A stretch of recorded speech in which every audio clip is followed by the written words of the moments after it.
প্রবাসীদের ভোটার তালিকায় অন্তর্ভুক্ত করে সংশ্লিষ্ট এমবাসিতে ভোট প্রয়োগ করার ব্যবস্থা করতে হবে বলে জানিয়েছেন জামায়াতে ইসলামীর আমির ডাক্তার শফিকুর রহমান।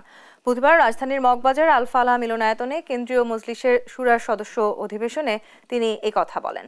শফিকুর রহমান বলেন, প্রবাসীরা দেশে গুরুত্বপূর্ণ ভূমিকা রাখছে, তাদের ভোটাধিকার প্রয়োগের ব্যবস্থা নিতে হবে। সরকারের বিরুদ্ধে শুধু দেশবাসী করে নাই, প্রবাসে আমাদের যে সমস্ত নাগরিকরা আছেন তারা সমানতালে আমাদের সাথে যুদ্ধ করেছে। আমরা তাদের প্রতি শ্রদ্ধাশীল।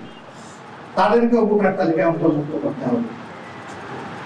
তাদেরকে ভোটার তালিকায় অন্তর্ভুক্ত করার উদ্যোগ সংশ্লিষ্ট দেশের এমবাসির মাধ্যমে সরকারকে গ্রহণ করতে হবে। প্রাপ্তবয়স্ক নাগরিককে ভোটার তালিকায় অন্তর্ভুক্ত হওয়ার সুযোগ সৃষ্টি করে দেওয়া। দ্বিতীয়টি হচ্ছে, বিগত সরকার জুলুম করে বহু জায়গায় তৎকালীন বিরোধী দলে যারা ছিলেন তাদের এলাকাগুলোকে টার্গেট করে আসন সংখ্যা কমিয়ে দিয়েছে। আসন পুনর্বিন্যাসের নামে জুলুম